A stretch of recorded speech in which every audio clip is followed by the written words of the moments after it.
PS के बारे में, या फिर आप कॉन्ड्रोमलेशिया पटेला भी बोल सकते हो।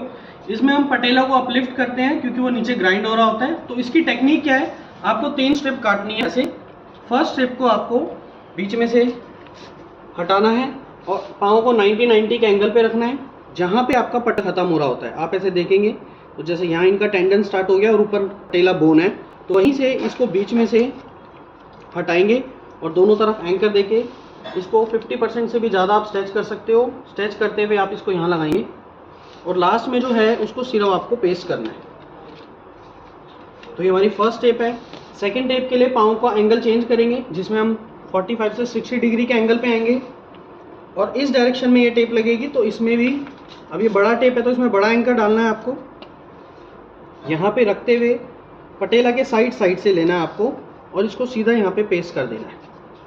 अब इसमें ज़्यादा नहीं स्ट्रेच करना है, इसमें 20 से 30% स्ट्रेच करना है और मीडियल टू लेटरल पटेला के लेकर आएंगे। तो हल्का सा स्ट्रेच करके पटेला के साथ साथ यहाँ ले आएंगे, पटेला के ऊपर नहीं लगाना है आपको। सेम ऐसा लेटरल टू मीडियल, इसमें हमें सेम वही रख के लेटरल में इसको स्ट्रेच करेंगे और स्ट्रेच करते हुए लेटरल टू मीडियल 20% से ज़्यादा स्ट्रेच नहीं करना है। लास्ट में इसको एक्टिवेट कर देना है गम को। That's it, thank you.